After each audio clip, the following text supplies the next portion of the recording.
Hello, hello les amis, bonjour, ici Sophie Vergès, mais comment allez-vous? Je suis ravie de vous retrouver dans cet endroit exceptionnel. Regardez les amis, la mer, c'est magnifique ça, comme la chanson de Luis Mariano, repris par Roberto Alagna. Je ne vais pas vous faire l'affront de chanter bien sûr. Vous irez l'écouter par ces magnifiques chanteurs, c'est magnifique. Nous sommes dans un endroit magique, paradisiaque et je vais vous parler, je voulais aborder le sujet de la douceur de vivre. La douceur de vivre, voilà. C'est simple en fait, c'est tellement simple. Alors bien sûr, on ne peut pas être toujours dans un décor comme ça, hein. Ça fait rêver. Évidemment, je voulais vous parler de douceur ce matin. Alors pourquoi je voulais vous parler de douceur ce matin? C'est en venant dans cet endroit magnifique, évidemment, que j'ai pensé à cela ce matin. Je n'avais pas trop de sujets en fait pour ce matin, je ne vous cache pas. Et je me suis dit, bah tiens, on parle beaucoup de droits, de devoirs. Eh bien, c'est vrai que vous le savez, lorsque l'on est propriétaire, bailleur, il y a des droits et des devoirs. Mais si on peut en retenir justement la substantifique moelle, comme on dit, eh bien c'est bien ça la douceur en fait. Ce que vous pouvez amener à votre locataire, eh bien c'est cette fameuse douceur de vivre. Et dans la douceur de vivre, justement, eh bien, on va essayer, autant que faire se peut, que notre locataire soit le mieux possible. Ça doit être vraiment votre leitmotiv, les amis. Pourquoi ça doit être votre leitmotiv, les amis? Eh bien, tout simplement déjà pour éviter les impayés de loyer et pour que votre locataire reste le plus longtemps possible, évidemment. Plus votre locataire va rester en place, c'est un peu bête comme chou de dire ça, mais plus votre locataire va rester en place, plus il va évidemment payer son loyer. Et pourquoi il va payer son loyer? Eh bien parce qu'il va aussi se sentir le mieux du monde. Voilà. C'est ça en fait le secret. Alors, on va vraiment regarder ça ensemble aujourd'hui dans cette vidéo. Alors je me tourne un peu. Il y a un petit peu de monde là qui commence à arriver sur la plage. Il est 7h42 les amis, comme vous voyez. Alors là, on ne va pas vous éblouir. Alors il y a une plagiste qui arrive. Alors attendez, je vais me tourner sans que vous ayez le tournis. Voilà, très bien. Elle s'installe avec son petit matelas et nous, on va se mettre ici. C'est pas mal quand même. Alors, je reprends.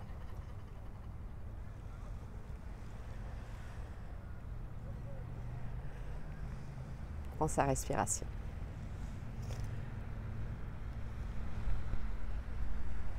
Dans cette aventure, parce que c'est une aventure entrepreneuriale, on peut dire évidemment, lorsque l'on est investisseur immobilier, propriétaire bailleur, vous allez connaître aussi des nouvelles terminologies, des difficultés bien sûr, des aléas à affronter.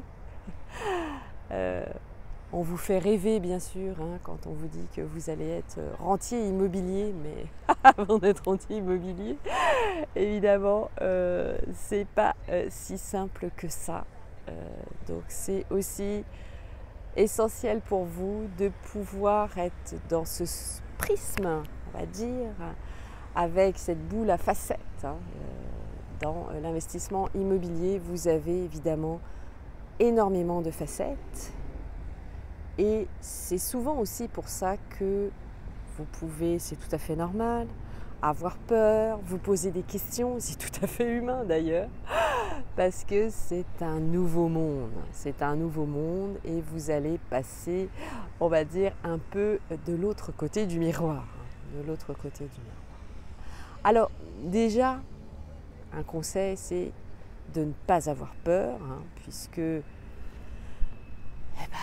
vous allez découvrir, chaque bien immobilier va être pour vous un apprentissage, évidemment, et puis vous allez aussi vous entourer de professionnels, d'investisseurs avec qui vous allez pouvoir évidemment échanger. Et justement, puisque nous parlions de douceur tout au début de cette vidéo, et bien cette douceur, ça en fait partie, puisque échanger avec d'autres tels que vous, ça, évidemment, ça change tout.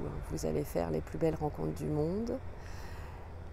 Donc, pour continuer sur la douceur de votre locataire, qui lui aussi, et c'est ça qu'il faut prendre en compte, a ses propres peurs, je vous recommande vraiment de comprendre ses peurs et surtout de connaître la nature de ses peurs.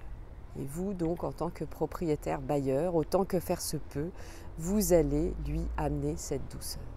Je vous raconte toujours l'histoire que j'ai acheté justement un clic-clac assez haut de gamme à ma locataire qui me disait qu'elle avait mal au dos. Pourquoi ? Parce que voilà, je souhaite qu'elle dorme bien dans un beau clic-clac et c'est bien sûr absolument pas du tout ce que j'ai chez moi.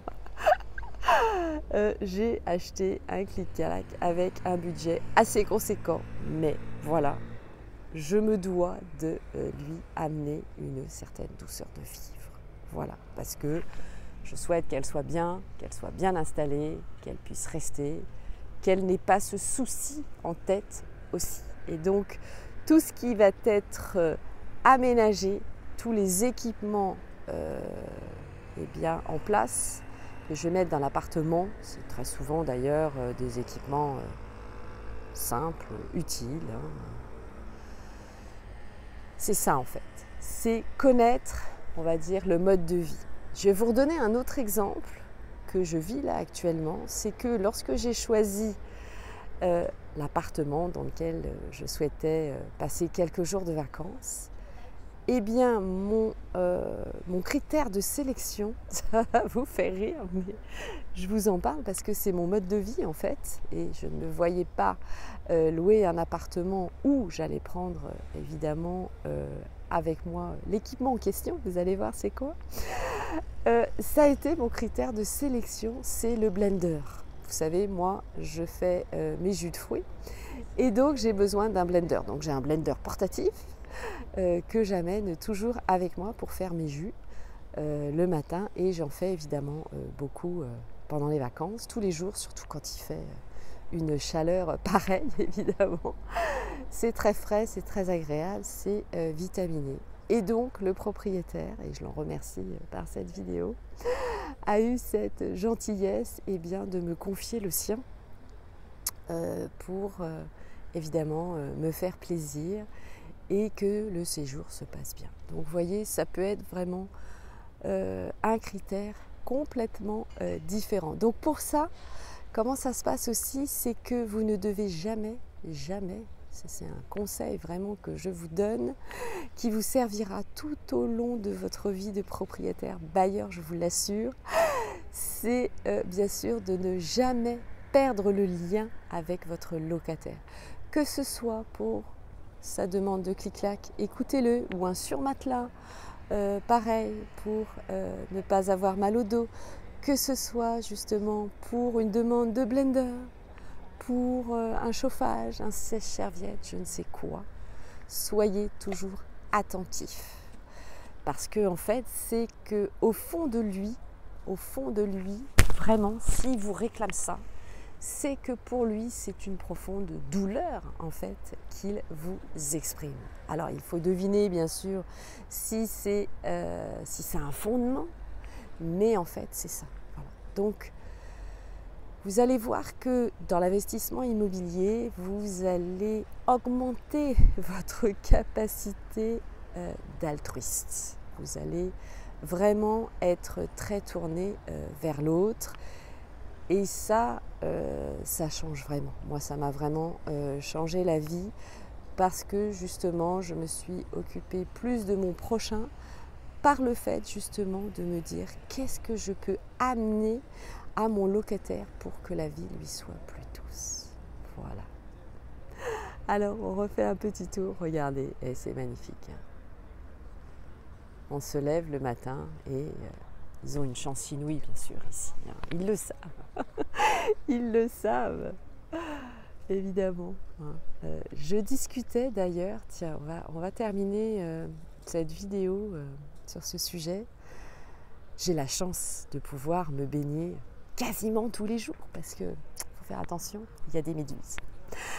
Alors, quand il y a des méduses, et vous savez comment on sait qu'il y a des méduses, c'est quand le drapeau qui est levé, il est levé d'ailleurs ici sur la plage de Roquebrune-Cap-Martin à 9 h le matin, et bien si le drapeau est violet, cela veut dire qu'il y a des méduses. Donc, je vous recommande évidemment de regarder avant d'aller vous baigner. Et oui, c'est un peu difficile de se dire waouh, je ne peux pas sauter dans l'eau tout de suite si évidemment il y a un danger spécifique. Hein, donc renseignez-vous sur le panneau et avec les maîtres nageurs sauveteurs évidemment qui sont présents pour vous donc sur ces magnifiques plages surveillées par eux. Et s'il est vert, eh ben, évidemment, on y va. Hein. Mais il faut faire attention quand même. Et du coup, je ne me souviens plus du tout pourquoi j'avais démarré à cela.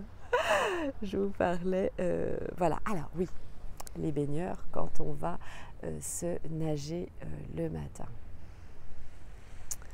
Alors ici, ce qu'il y a vraiment d'extraordinaire, c'est que nous venons nager très tôt. Puisqu'il fait très très chaud quand même ici. Et d'ailleurs, je ne vous cache pas que ça ne va pas tarder pour moi. Juste après, je vais y aller. Parce que justement, on va se baigner à la fraîche pour profiter. Parce que sinon, sincèrement, les amis, il fait trop chaud. Vous savez qu'il faut toujours éviter de se baigner entre midi et 16 h. Mais là, pour le coup, même après 16 h, il fait très très chaud et donc voilà, et ça fait partie aussi de cette douceur de vivre que vous pouvez évidemment découvrir ici. Allez, je vais terminer cette vidéo parce que je ne sais plus du tout pour quelle raison je voulais terminer là-dessus. On fait un petit tour, voilà. Allez. On fait un petit tour ici. Et puis tiens, je vais vous poser une question. Pour vous, quel est le geste de douceur, votre geste de douceur quotidien? C'est quoi votre geste? Est-ce que vous faites un smoothie pour vous faire du bien? Allez, bisous les amis et puis à la prochaine vidéo. Portez-vous bien, bon investissement.